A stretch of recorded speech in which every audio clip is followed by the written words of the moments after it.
अस्सलाम वालेकुम defence awards friends. Defence updates में पाकिस्तान और कतर की नेवी की स्पेशल फोर्सेस की एक्सरसाइज की खबर पर बात करेंगे। तुर्क TB3 ड्रोन की सेकंड टेस्ट फ्लाइट, इंडोनेशिया की साउथ कोरिया को KF-21 प्रोजेक्ट में पेमेंट्स के मसाइल, पोलैंड को इटालियन हेलीकॉप्टर्स की डिलीवरीज, नाइजीरिया, हंगरी और स्वीडन समेत दीगर अहम बैन अल-अक़वामी दिफाई खबरें भी इस वीडियो में शामिल होंगी। So let's start.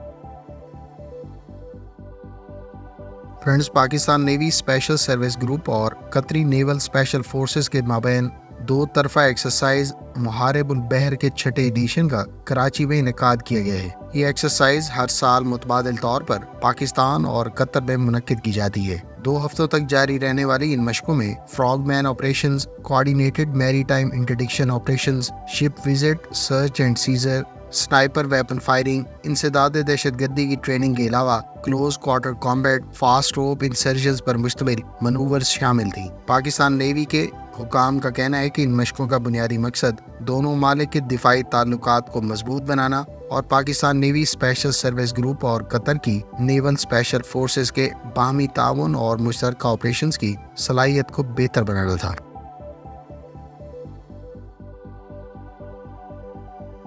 नाइजीरिया को तुर्क एरोस्पेस इंडस्ट्रीज की जानिब से इब्तदाई 2 T-129 कॉम्बैट हेलीकॉप्टर्स डिलीवर कर दिए गए हैं। अब से चंद रोज पहले ही इन हेलीकॉप्टर्स को तुर्की में नाइजीरिया के डिफेंस ऑफिशियल्स और एयरफोर्स के हुकाम के साथ देखा गया था। तुर्क एयरफोर्स के A400M ट्रांसपोर्ट एयरक्राफ्ट पर ये तैयारे गुज़श्ता रोज ही नाइजीरिया भेजे गए हैं। नाइजीरिया ने टोटल 6 T-129 अटैक हेलीकॉप्टर्स तुर्क एरोस्पेस इंडस्ट्रीज से ऑर्डर किए थे और ये दोनों मालिक के दरमियान मुआहदा बरतानिया में होने वाली दिफाई नुमाइश में 2022 में तय पाया था। इस सिलसिले के मजीद 4 हेलीकॉप्टर्स अगले साल नाइजीरियन एयरफोर्स के हवाले कर दिए जाएंगे। वाज़ेह है कि अमेरिका ने तुर्की को इन हेलीकॉप्टर्स पर इस्तेमाल होने वाले अपने इंजन्स का एक्सपोर्ट लाइसेंस इससे पहले फिलीपींस और नाइजीरिया के लिए ही जारी किया था। ताहम पाकिस्तान के लिए इन हेलीकॉप्टर से मुतालिक इंजन्स का एक्सपोर्ट लाइसेंस तुर्की को जारी नहीं किया गया। अगर आप इस हेलीकॉप्टर के दीगर फीचर्स और वेपन्स के अलावा सिस्टम्स के बारे में तफसीलात जानना चाहते हैं तो डिटेल वीडियो का लिंक पहले से चैनल पर मौजूद है।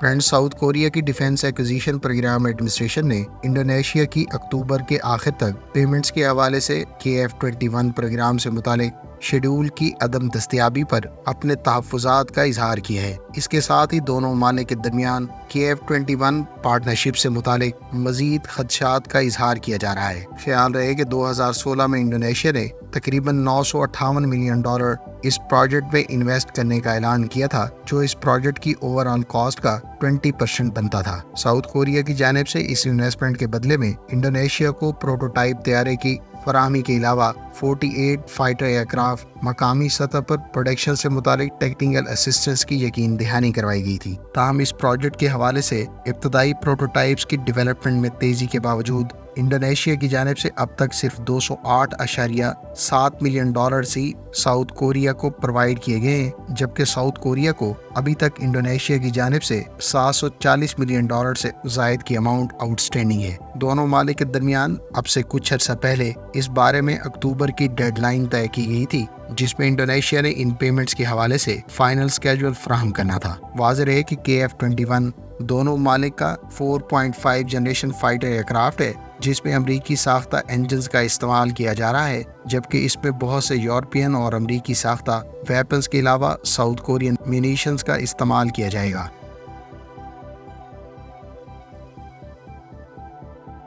फ्रेंड्स, ईरानी मीडिया सोर्सेज का कहना है कि ईरान की मुसल्लह अफवाज ने मकामी सतह पर तैयार किए जाने वाले सिनाई और फतेह कैमकाजी UAVs को प्रिसीशन अटैक्स के लिए कई मरतबा सक्सेसफुली टेस्ट किए हैं। ख्याल रहे कि सिनाई कैमकाजी UAV को अमरीकी साख्ता स्विच ब्लेड कैमकाजी UAV के हमपल्ला करार दिया जा रहा है और ये काफ़ी हद तक डिज़ाइन के एतबार से अमेरिकन मेड स्विच ब्लेड 300 से सिमिलर दिखाई देता है। सिनाई कैमकाजी ड्रोन की रेंज 5 किलोमीटर बताई गई है और ये 8 मिनट का फ्लाइट टाइम रखता है। دوسری جانب فتح UAV کے بارے میں کہا گیا ہے کہ یہ 10 کلومیٹر کی رینج رکھتا ہے۔ ان دونوں ڈرونز کو 300 سے لے کر 1000 گرامز کے وار ہیڈ سے اکپ کیا جا سکتا ہے اور ان ڈرونز کی انڈیورنس 10 سے 15 منٹ بھی ایکسٹینڈ کی جا سکتی ہے۔ خیال رہے کہ ایران اپنے مقامی سورسز سے کئی طرح کے کیمکازی UAV سسٹمز بناتا ہے۔ ان میں سے کچھ ڈرونز حالیہ یوکرین جنگ میں روس کو بھی پرووائڈ کیے گئے ہیں۔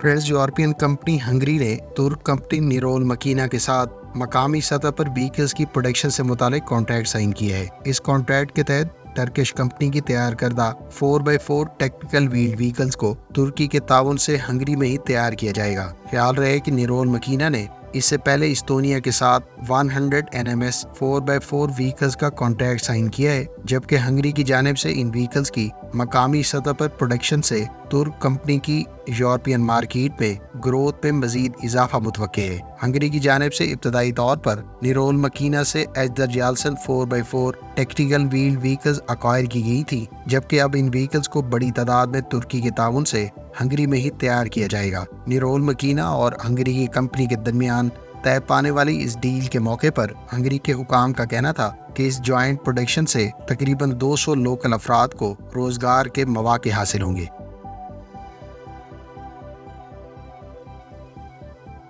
فرینڈز، اٹالین کمپنی لیونارڈو کی جانب سے پولینڈ کو ابتدائی 2 AW149 بیٹل فیلڈ سپورٹ ہیلی کاپٹرز ڈیلیور کر دیے گئے ہیں۔ خیال رہے کہ پولینڈ کو اٹالین کمپنی لیونارڈو کی جانب سے کانٹریکٹ سائن ہونے کے صرف 16 ماہ کے بعد ہی یہ ہیلی کاپٹرز ڈیلیور کیے گئے ہیں۔ پولینڈ کی منسٹری ڈیفنس اور اٹالین لیونارڈو کے درمیان ٹوٹل 32 AW149 ہیلی کاپٹر سے متعلق کانٹریکٹ جولائی 2022 میں طے پایا تھا، جس کی مالیت $1.8 ارب بتائی گئی تھی۔ پولینڈ بنیادی طور پر ان ہیلی کاپٹر سے سوویت ساختہ Mi-8 اور Mi-17 فیملی کے ہیلی کاپٹرز کو ریپلیس کرنے کا منصوبہ رکھتا ہے۔ پولینڈ کی جانب سے ابتدائی طور پر ایئر بس کے تیار کردہ H225M ہیلی کاپٹرز کا انتخاب کیا گیا تھا، جن سے سوویت ساختہ ہیلی کاپٹرز کو ریپلیس کیا جانا تھا، تاہم 2016 میں پولینڈ کی جانب سے اس معاہدے کو کینسل کر دیا گیا تھا۔ خیال رہے کہ پولینڈ کی جانب سے امریکی ساختہ S-70 بلیک ہاک ہیلی کاپٹرز کے علاوہ 96 بوئنگ کے اپاچی ہیلی کاپٹرز بھی آرڈر کیے گئے ہیں، جبکہ AW101 بیٹل فیلڈ لفٹ ہیلی کاپٹرز بھی اٹالین کمپنی سے ایک کانٹریکٹ کے تحت اکوائر کیے جا رہے ہیں۔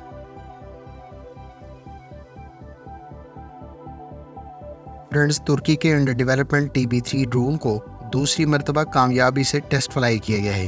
بیکر کمپنی کا کہنا ہے کہ اس انڈر ڈیولپمنٹ TB3 ڈرون کی سیکنڈ ٹیسٹ فلائٹ بھی کامیاب رہی ہے۔ خیال رہے کہ اس ڈرون کو TCG انادولو کیریئر پر استعمال کیا جائے گا، جبکہ میڈیا رپورٹس کے مطابق 27 اکتوبر کو کنڈکٹ کی جانے والی فرسٹ فلائٹ تقریباً 4 گھنٹوں پر مشتمل تھی اور اس ڈرون کو مقامی سطح پر ہی تیار کیے جانے والے PD-170 انجن سے پاورڈ کیا گیا ہے۔ سیکنڈ فلائٹ ٹیسٹ کا دورانیہ بھی 4 گھنٹے بتایا گیا ہے، جبکہ آنے والے عرصے میں TB3 ڈرون کو باقاعدہ TCG انادولو کیریئر پر بھی ٹیسٹ فلائی کیا جانا ہے۔ TB3 ڈرون گزشتہ ویریئنٹ سے 60% زیادہ پے لوڈ کیری کر سکتا ہے اور یہ 24 گھنٹے تک فضا میں رہ کر کئی طرح کے آپریشن سر انجام دے سکے گا۔ خیال رہے کہ TB3 ڈرون پر فولڈیبل ونگز کے ساتھ اس کو خاص طور پر ایمفیبیس شپ انادولو کیریئر پر 2024 میں باقاعدہ استعمال کیا جائے گا۔ یہ ڈرون ٹوٹل 1450 کلوگرام کا میکسیمم ٹیک آف ویٹ رکھتا ہے۔ فرینڈز، یہ تھیں آج کی ڈیفنس اپڈیٹس۔ امید ہے اس ویڈیو سے آپ کی معلومات میں اضافہ ہوگا۔ ملتے ہیں نیکسٹ ویڈیو کے ساتھ، اپنی دعاؤں میں یاد رکھیے گا۔ اللہ حافظ۔ پاکستان زندہ باد۔